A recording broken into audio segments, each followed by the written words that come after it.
What's going on, guys? This is the CEO of Shane Taylor Promotions and the baddest of all time. You are listening to the Straight Up Wrestling Podcast.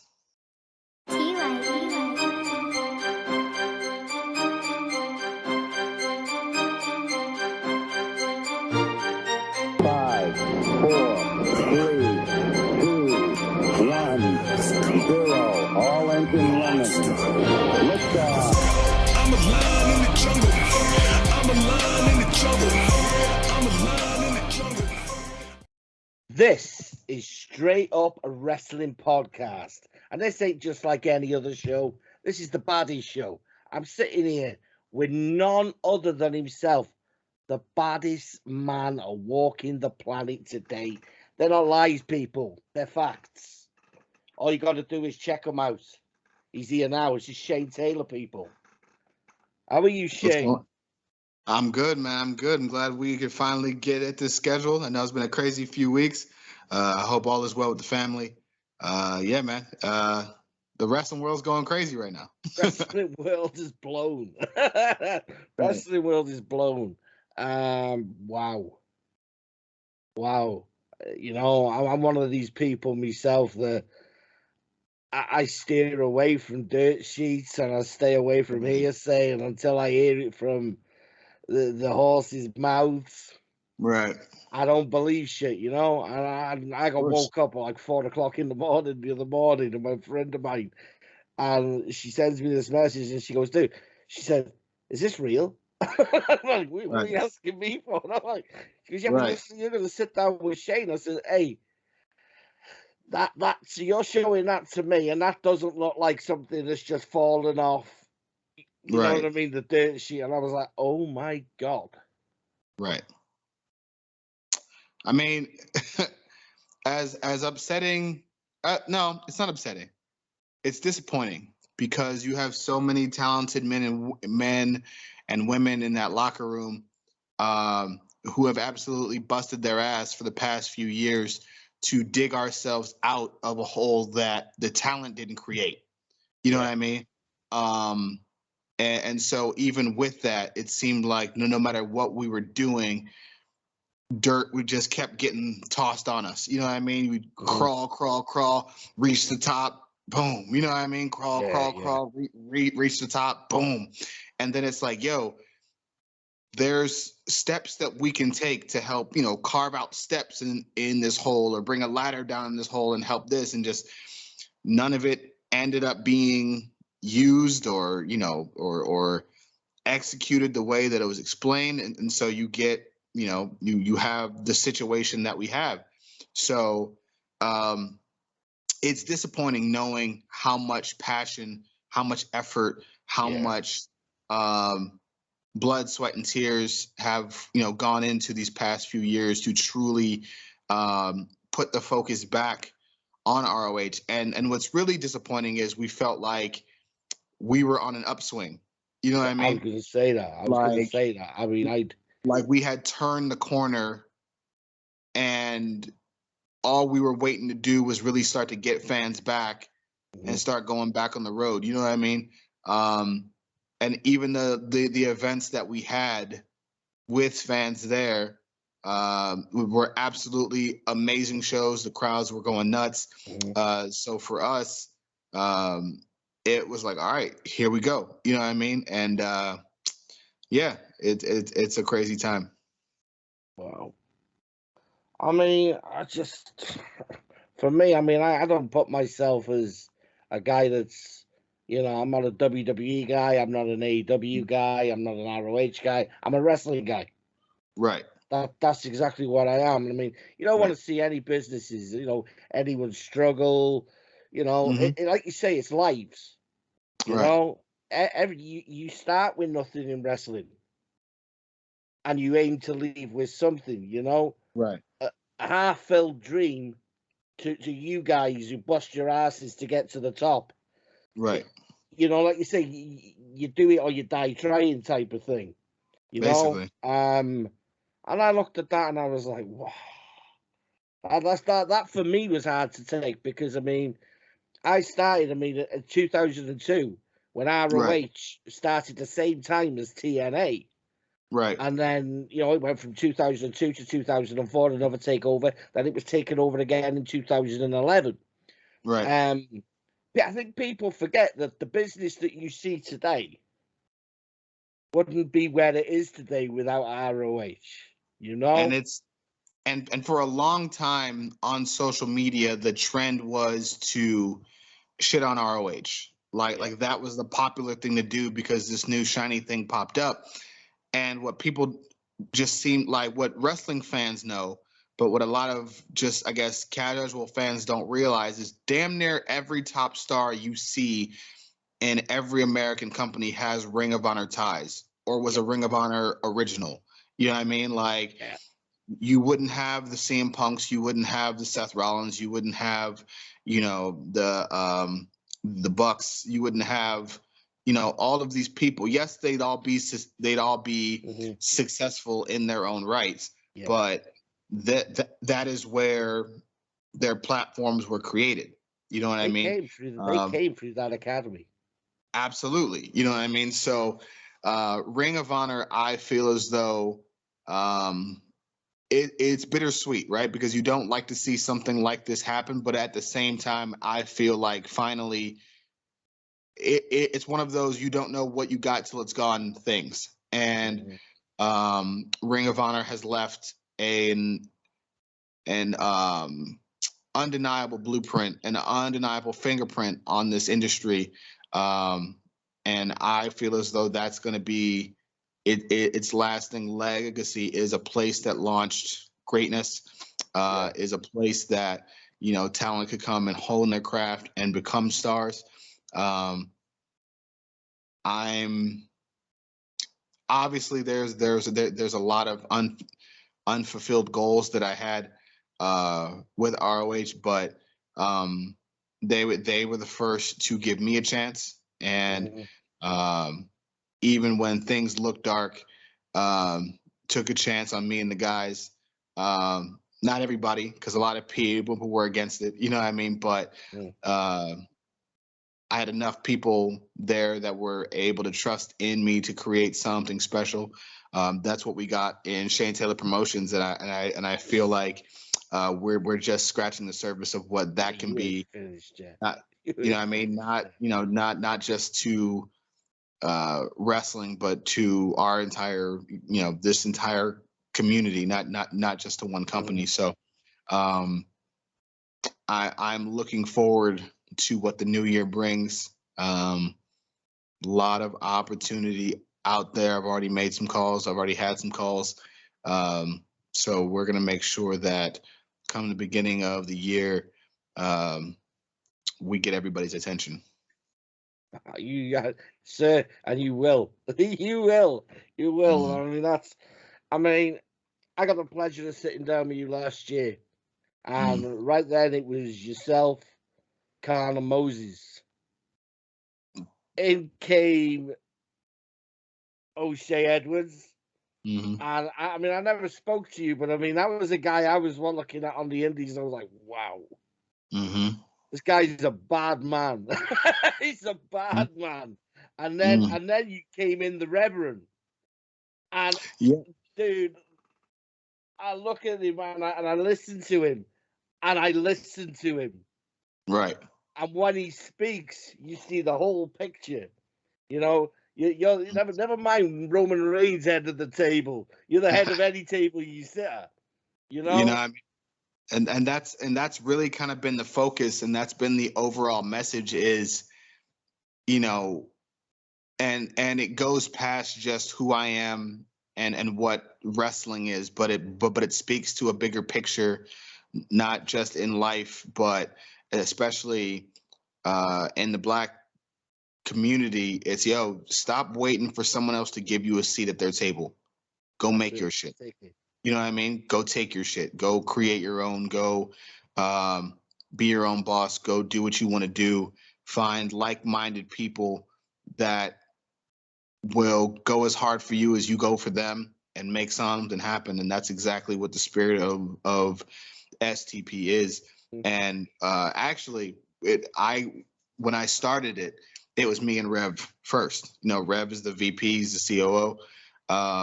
And so then we went and got Con and Moses, and then we got O'Shea.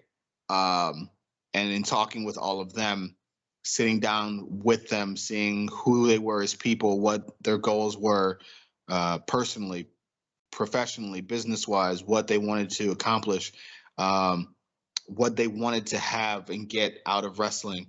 The more we talked, the more we all realized we all thought the same. Mhm. And synergy is everything in a team, right? That's it. And when you have people who are all on the same page, want the same goals, don't care who takes the shot, as long as that bitch goes in, you know what I mean? And Yeah. are so unselfish about their success and only want what's best for the team. You have a recipe for greatness. You know what I mean? That's what builds legacies, and that's exactly what we have here. You know what I mean? And the funny part about it is, you know, I'm seeing online, you know, people like, well, this company would be too scared to bring them in. This company would be too scared to bring them in. I go, we live in a day and age where you have to push the envelope to bring these eyes in. Walking. Right. You don't walk in. Like we are now in a position where other people are seeing us and going, "Ooh, all right, here we go." You know what I mean? So,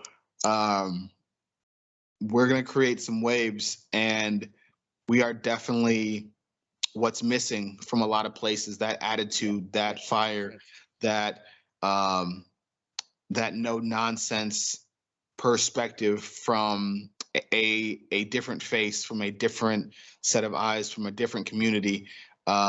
We are that representation, and we feel as though we do it very well. So we are looking forward to any and all chances and competition. There's a few people that I have on my list right now that I can't wait to get in the ring with, or at least stand across the ring from. You know what I mean? After all these years, and go, you know what I mean? Just be like, yeah, I bet you didn't think you'd see me again. Shit, like you say, it's a sad state of affairs. Right. And a lot of people have built and cemented their next chapter, and rightfully so. Some will struggle to get to that, you know, and you know, that type of thing. And it's sad, but you can't help but look at it and go, this is going to be some fantasy shit. You know what I mean? I mean, it's gonna be wild. You know what I mean? I like it though, because for me, my entire crew operates best when we have a point to prove and a chip on our shoulder. And being the captain of the team, that starts with me, you know, and leadership always starts at the top.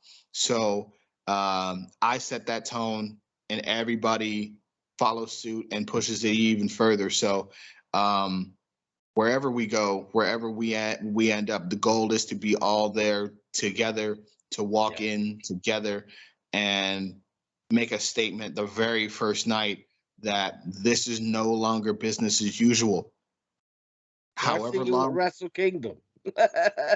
I mean, you know what I mean? I would mark out, dude, if I see you walk out and slap a Carter in the face. A lot of things are up in the air right now, but the main thing is, I don't care how long you've been wherever you're at.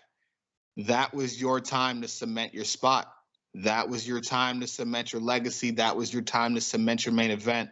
That was your time to be the guy, because in about, 60 days or so, it's going to be, time is up. You know what I mean? Because we're coming for everybody, and we're coming for everything. Weird, I should say, New Japan there, because there was I think a couple of months down the line where you did a tweet and you mentioned New Japan in it, and I was sat with a friend of mine, and my friend of mine goes, "What are you grinning at?" You know, sitting there like a Cheshire cat. I said, I don't know. I said, I can't say anything, but I said, I never see this man Mhm. drop another company's name in anything. And then Mhm. that came out the other day, and someone else said to me, "What are you thinking now?" I said, "I don't know what I'm thinking, but I like the way I'm trying to think, Right, But I right. said, listen, I said, and this is how I say it: wherever you guys go, Mhm. it's only going to get bigger. Right. You've already, made yourself in the industry. Mhm. You walk the walk, you talk the talk. Now it's time to see if others can, stand with you. Yeah, I mean that's the thing, and that's the interesting thing about this sport is you're gonna have two ways of thinking, right? The majority of people, when you deal, especially when you're dealing with African American talent, most people enjoy and are comfortable with the docile, very calm, very polite, very non-threatening individuals, right? It's easier for them to deal with. They don't feel as nervous. They're able to say what they want more, kind of take advantage of the situation more. And then you have individuals like me and my guys, you know what I mean, who are very professional, are willing to work with whoever, do whatever needs to be done, and are absolute soldiers when it comes to the success of any company that we're in. But you're not going to just talk to us any kind of way. You're not just going to No. make us look any kind of way. You're not going to, present us any kind of way. Because we know who and what we're doing this for. We know what our mission is. We know what we want this representation to look like, and we want people to respect that. So that's going to be very important to us going forward, is to be able to maintain that and showcase what we believe is the change that is necessary, not only in just a lot of companies but in the sport in general. So we're looking forward to it. That's it. I mean, there's it's onwards and upwards. Like you say, you're black men, black African men, and it's time. The world needs to change. It ain't the color of your skin that needs to change. It's the negativity. It's the, and like you say, seeing what you guys do in ROH. It's the same with Bandito and the Mexicans. Right. It is that, standing as a unit, standing as nationals, and no matter what color your skin is. Right. And I just think that is something that you absolutely. not just from a wrestling point of view, but from Right. a young African male growing up. He sees you, and he doesn't have to be afraid. You've got a voice, you've got opinion, and it's walking with a purpose, but it's absolutely doing things the right way.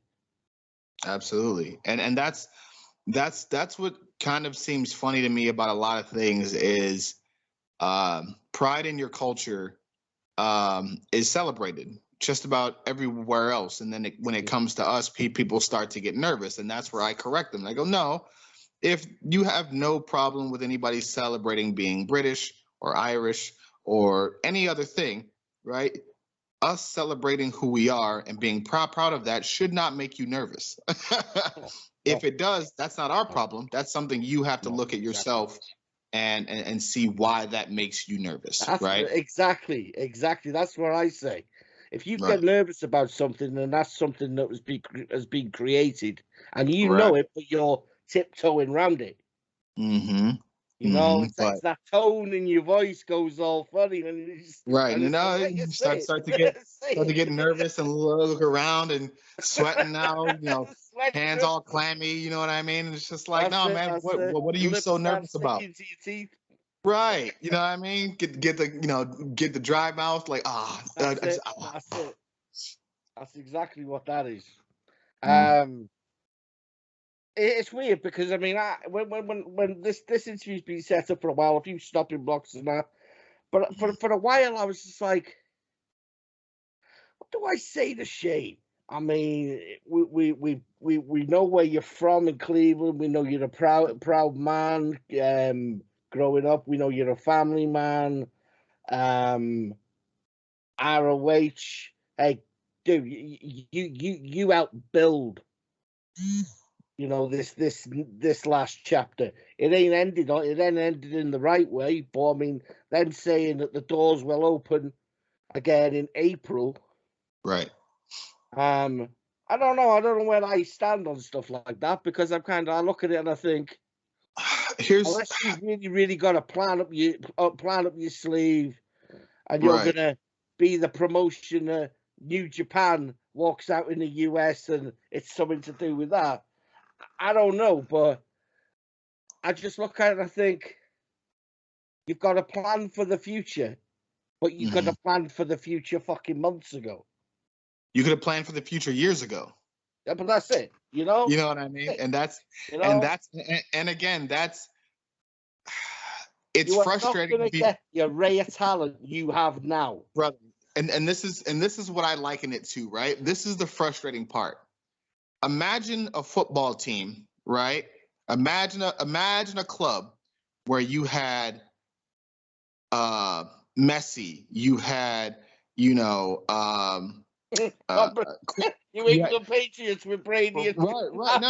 No. You have Messi, you have Ronaldo, you've got every top star that you can think of, right? You have this incredible array of talent, but the coaching and the management is just off. You know what I mean? And you're just like, oh, okay. Like it's like your talent can only do so much. They can only put their bodies through so much. They can only help guide the ship so much. You have to put people in positions to be successful. That's how you create successful teams. Do you not think? I mean, you've hit the nail on the head there.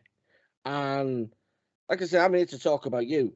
But I mean, you hit the nail on the head. I mean, and I've looked at this for a long time. This is a huge thing in the wrestling business. Mm-hmm. You know, people hiring people that shouldn't be sitting in a seat.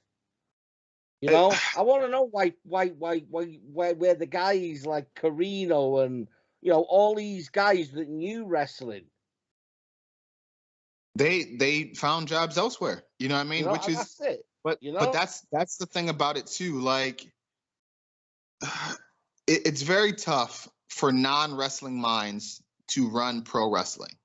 Mm-hmm. Simply because you're not looking at it from a perspective that everybody else is looking at it from, which in some cases can be good, but in a lot of cases can be bad. Right, because you're not thinking about small things that other people would bring to your attention, right? Or you're not listening to those things because your numbers say this, and what people are trying to explain to you is go, yeah, but they only say that because of XYZ. You know what I mean? So you have to prepare for this in case this goes away, right? And wrestling minds have told and would have told people years ago, hey, you should either keep these guys or create new stars from these guys before things go the way they go. Mm-hmm. That way, you've at least got the next guys up to promote, to be able to draw fans in and do all these things. There's a lot of things that just simply weren't done for whatever reason. And that's the disappointing part is because it looks like to some it's a failure on the talent's part, and that's just simply incorrect. Mm-hmm. The talent has gone out there with fans, with no fans, with every single time, and have absolutely blown the doors off each and every show that we've done. And I would compare our top 20 to anybody's top 20 in the fucking world, and I would say that our roster matches up with them if we don't exceed it. And the quality of shows that we put on the last year and a half or so, I will put up against anybody's. I think this is No. this is where that's where wrestling ignorance comes in, isn't it? You know, Right. wrestling ignorance. They can't be as good as us because they've not got that label. They've got not that much money. Blah blah blah blah. You know, Right. these people don't know how to watch mat wrestling. You know, and the technical side of it, and they don't see past that money falling from the ceiling. You know, I've said this plenty of time. You know, WWE sit there as the pinnacle, whatever. You know, so that's what I say. You know, it is what it is. WWE is the T-Rex of wrestling. I mean, of course, you know? and they put whether that time- they're doing it now, I don't believe so. You know, but here's the thing with that, right? They've been around so long, and whether people want to admit it or not, when they move, when they do something, the rest of the industry follows suit. That's simply what happens, right? And that only happens if you're at the top. You know what I mean? And you've got to give credit to them, especially for their commitment to being diverse and showcasing things in a way that they haven't done in 50 they're plus not afraid years. to take chances. And I they're mean, not. You know what I mean? Like I they sat there and watched what they did with NXT and then released NXT 2.0.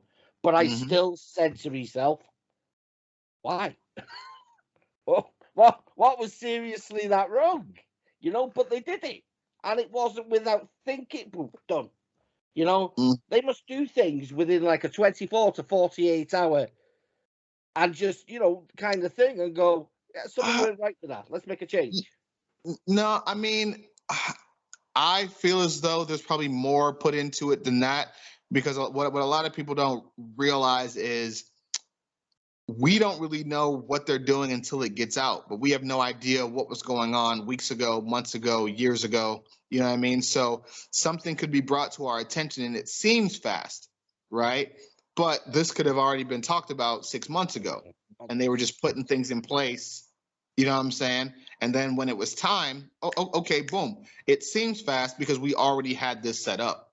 You know what I mean? So we were able to transition and do everything we needed to do quickly because we already knew what we had to do. You know what I mean? So it's kind of like grocery shopping when you go with your list, right? Like, okay, we need this. I don't have to search. I know where this is. I know where that is. I know where this is. We are in and out. You know, 30 to an hour. We're out of here. So, yeah, but you have to congratulate them for doing things and taking steps and taking strides with talent, with ideas, with groups, you know what I mean, that present things in a different way than they have been, you know, for most of their time. So you've got to applaud them for that.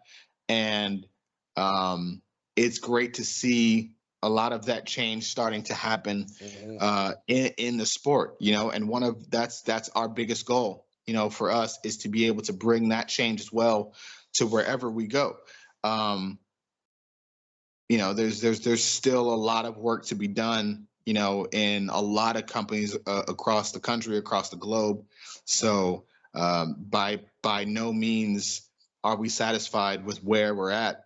We're going to continue to push. We're going to continue to be vocal. We're going to continue to lead and continue to put on some of the best performances that the sport has seen. I say I've got a few fantasy bookings myself, and I just want to see you. I'd love to see you and Walter. I That'd mean, be fun. I'd love to see you and Daniel Bryan. I That would also want be to fun. see you and Minoru Suzuki. That's a personal one of mine that I want to have. That's The other one for names, me. the other names you mentioned are absolute greats. Danielson's a legend. Since he's come back, or since he's, you know, debuted in Florida, he's been crushing it. You know what I mean? So he's exactly who we always knew he was. And these stylistic matchups that we could have would be fantastic. The absolute brawl that me and Walter would have would be dope. The intensity. Heath Lee. I mean, It's got to teaming happen up. down the road, Shane. It's got to Listen, happen down the road. Listen, teaming up or against him, I've never gotten to compete against him. You know what I mean? We were supposed to, and it didn't happen. But that's something that's there too, you know. But again, like my thing is with what we've created with STP, I want the ability to be able to bring everybody in at once. You know, I've got a bucket list sheet on my wall, right? Oh And yeah, it's got 30 matches I want to see listen. before I die. You're I mean, on that wall 5 times. Listen, I could sit here and like, I would love to be in the ring with Eddie Kingston. I would love to be in the ring with Moxley. I would love to be in the ring with an Okada, with a Naito. You know, with we mentioned Suzuki or an Ishii. Me and Cobb still have business. To have a match with Will Ospreay. I'd love to have seen you in the ring with Shibata.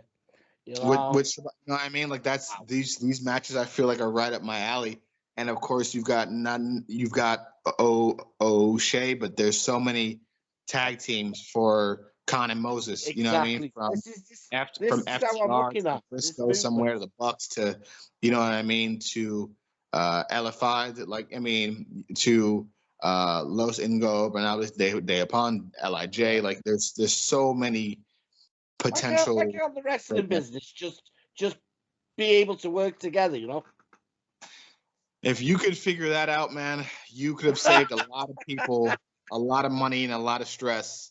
I'd love Khan Moses to walk out on AEW and drop the Bucks on their head. You know what I mean? I'd love that. Listen, man, like if you're gonna make a statement, you don't go after, you know, you don't go after the second string quarterback. You know what I'm saying? You go after the guy.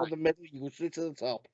Right. You go straight to the guy, punch him in the face, and go, "What's up?" You know what I mean? Like that's how you make a statement. Wow.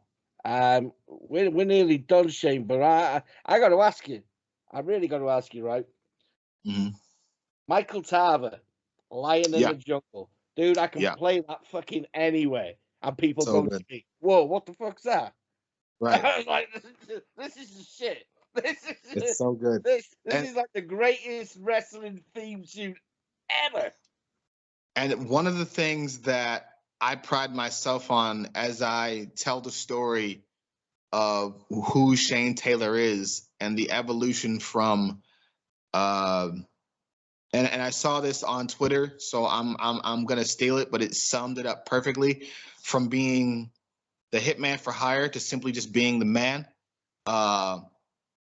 Is not only the evolution of the gear, not only the evolution of how I perform, but the evolution of the music, right? And when I got my song made by TZ Scott, Monteezy, Different, it was talking about, you know, how great I knew I was, and I was tired of not being able to be seen in that light and having that chip on my shoulder.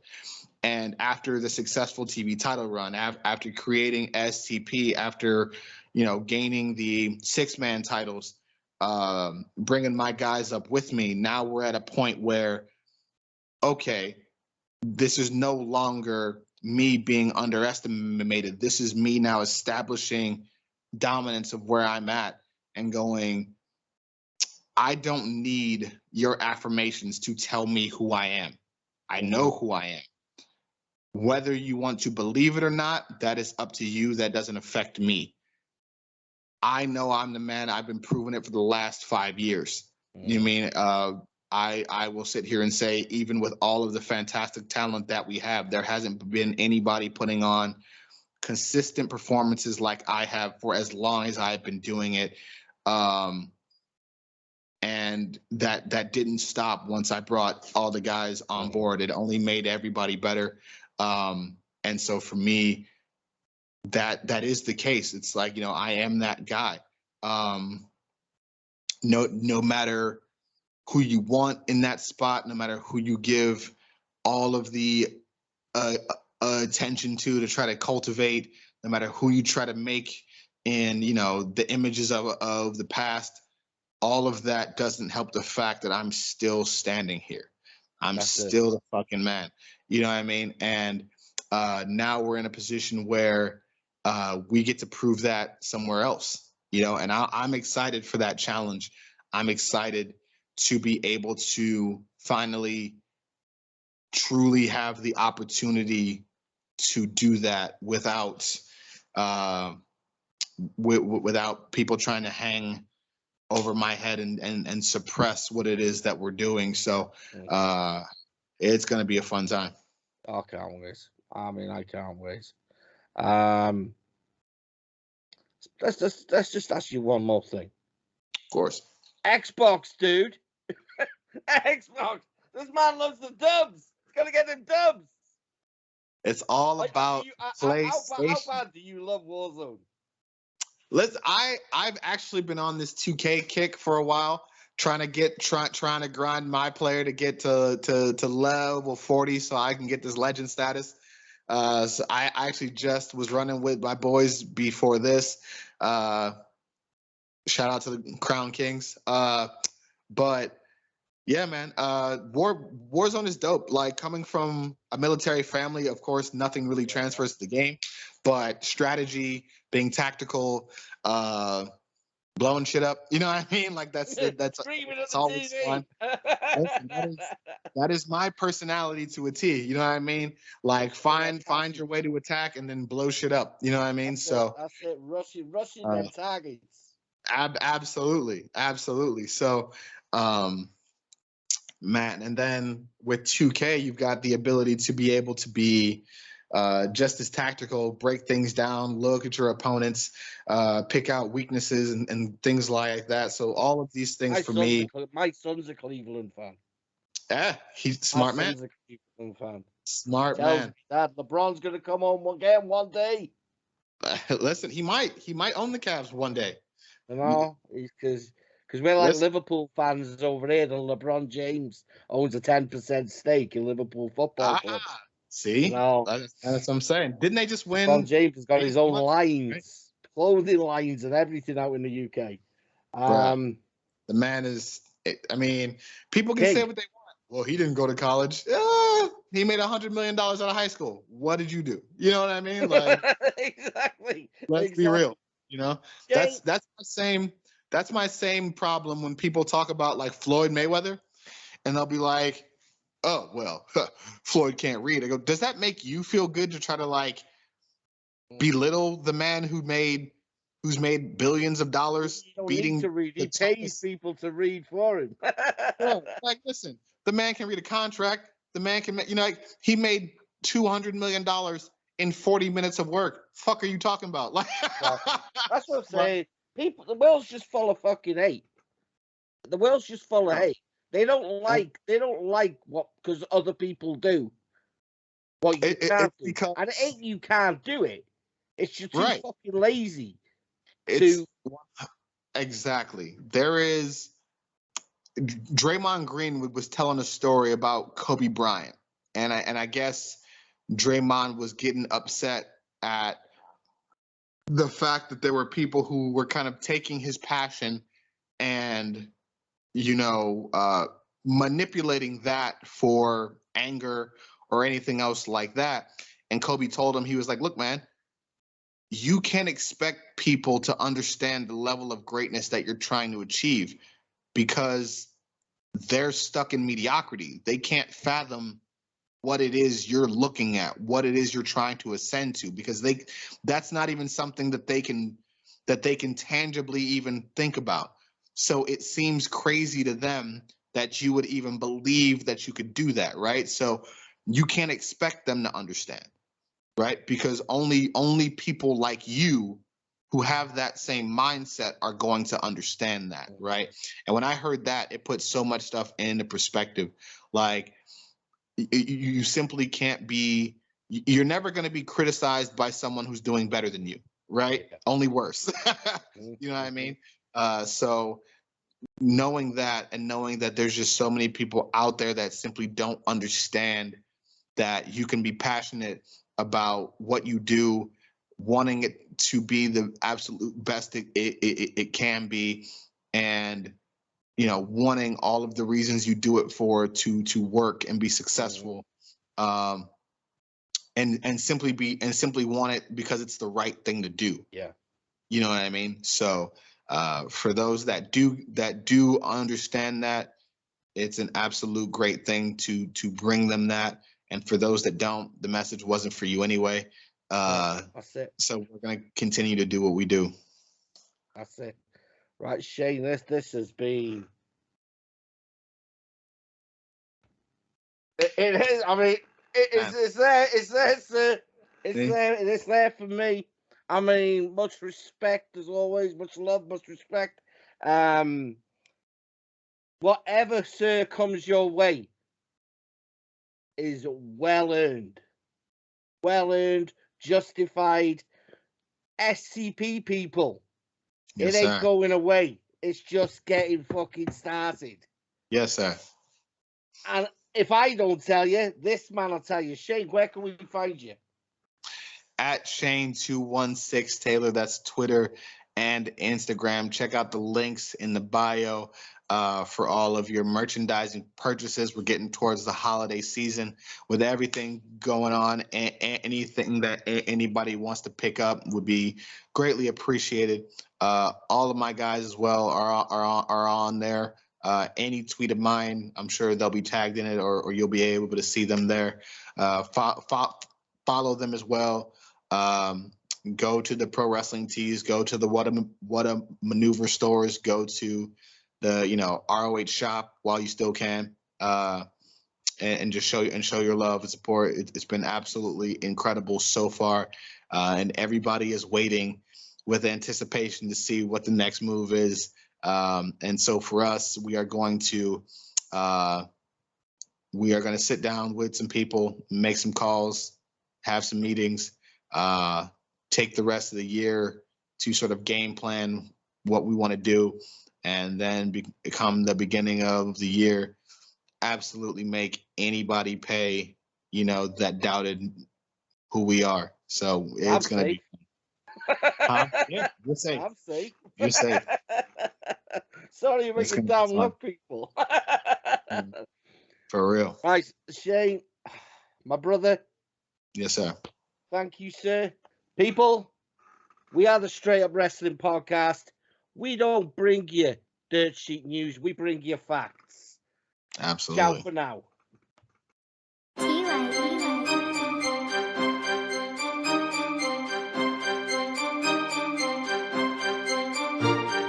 Five, 4, 3, 2, 1, 0. All engine running.